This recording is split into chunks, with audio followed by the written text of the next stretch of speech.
Olivier is going to talk about wide fields, high angular resolution imaging at CFHT. Thank you, Andy. And I'm sorry not to be able to be with you all in Quebec, but so it is. So before we start, I just want to point out that this is not a traditional AO instrument proposal with, a specific science case and funding. Rather, I'm just pointing out that there's this really cool technology taking place on Mauna Kea in the form of new generation adaptive secondary mirrors, which are very well suited for the 2 to 4 meter class telescopes, especially for surveys. And, making a telescope adaptive benefits all instruments, and it also opens up new scientific potential.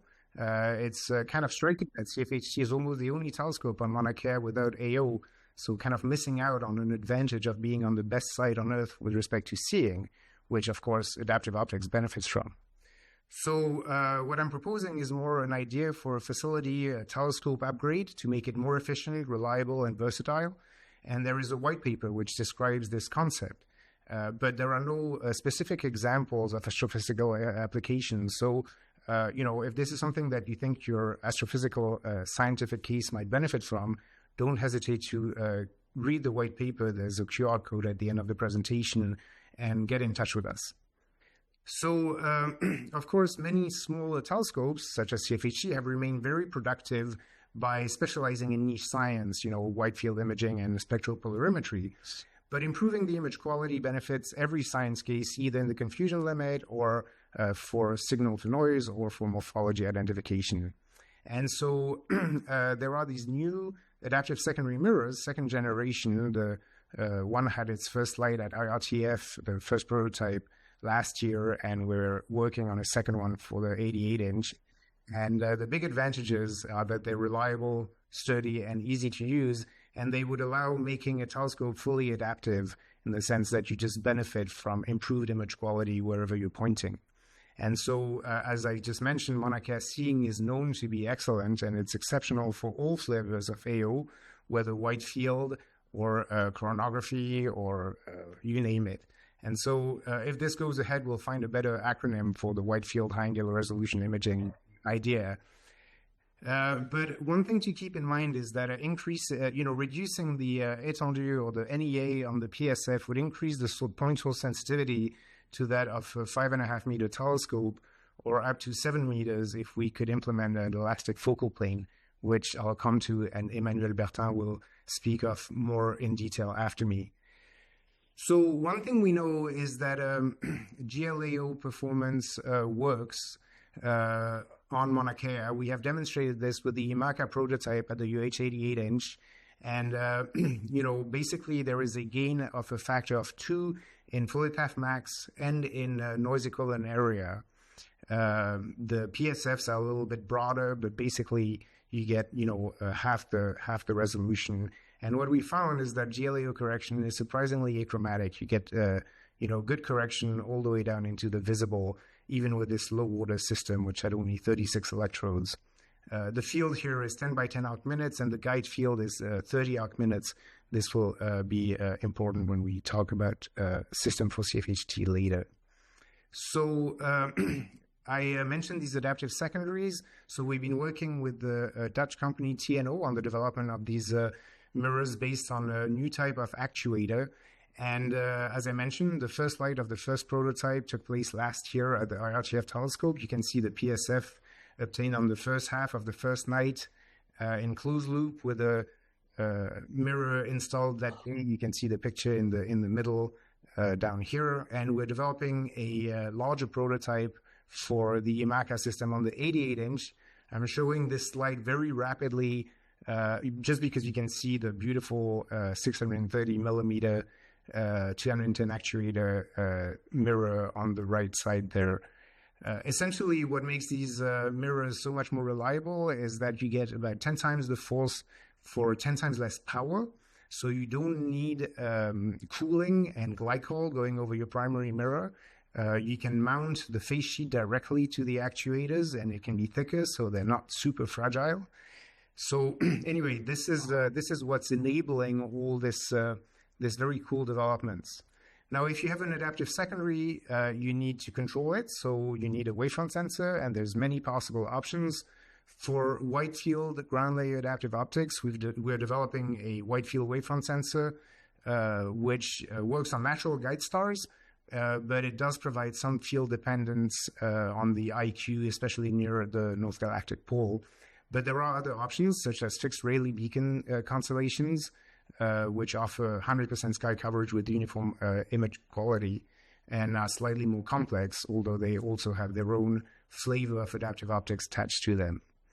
Of course, you'd also want a on-axis wavefront sensor, which is always useful for tuning, but this could be a pyramid or a high-order wavefront sensor to do chronography and high-contrast imaging applications.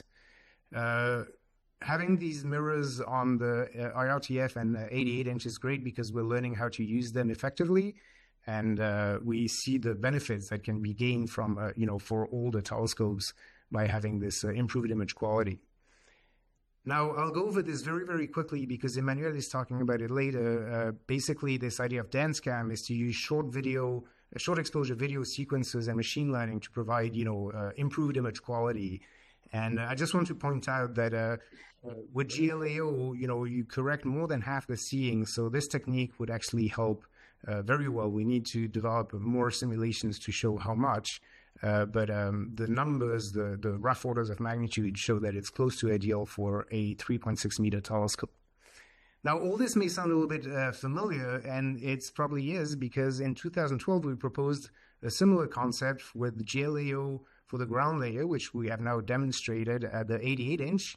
And we had the idea for a elastic focal plane with the OT-CCD camera, which is efficiently replaced by DanceCam.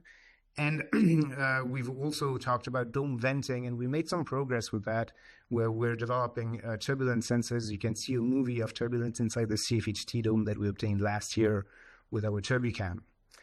Now, there is one big issue, which is whether you maintain the optical prescription at f8. And here the big problem is that the Cassegrain field is limited to 30 arc minutes because of the hole in the primary. But you can reuse all the other instruments with improved image quality. So that's one option. Another option, if you want a bigger field, because the atmosphere would support, up to a degree field of view GLAO correction, would be to have a smaller adaptive mirror, change the optical prescription, but then you need a tertiary tower to put your science instruments. Or you could imagine a bent Cassegrain with the instruments on the top ring too, but this becomes more of a telescope mechanical implementation issue. I will skip this and I will go to my take-home message conclusions, which are that wide field GLAO works on Mauna Kea, and new ASMs are really enabling this. Every science instrument can benefit. There are no more bad seeing nights, and it's especially advantageous for large surveys and for SNR observing. Wavefront sensing is probably not an issue. We just need to be more specific about what we want. There are great gains to be had by using tip-tilt correction in the upper atmosphere with the elastic focal plane DanceCam concept. And one big issue is this compromise, this trade-off of the field versus the mechanical implementation if we choose 30 arc minutes versus 1 degree or potentially more. And this is the white paper I was mentioning. And I will take questions if you have any. Okay. Alan. Thanks for the very nice presentation. Approximately how much does an adaptive secondary for a 3.6 meter telescope cost? Well, that's the question. I think actuators are about $1,000 a piece at this point. And, we're talking about probably 1,000 actuators on the surface of the secondary. So, couple million. Yeah. Well, at least we know what the exponent is, right? Another question for Olivier. Hey, Wes Fraser, NRC, down the hall from Ellen. Just wondering, so you said in your UH-88 that you roughly halved the full width on the demonstrator. If you're to go to the 30 arc minute field of view, what's the expectation of the improvement full width across the field and also its consistency? Right. So currently, what we're finding is that the ground layer is very thin, and so the field that we could correct is probably larger than the 10 arc minutes that we're looking at. The theory predicts up to a degree, but we have not demonstrated that. Also, the waveform sensors that we use are natural guide star waveform sensors. So there is some variation with the brightness of the stars on the waveform sensor, which, could be an issue. But if your requirement is to have very uniform image quality, then laser beacons, Rayleigh laser beacons would probably solve that. Let's thank our speaker again.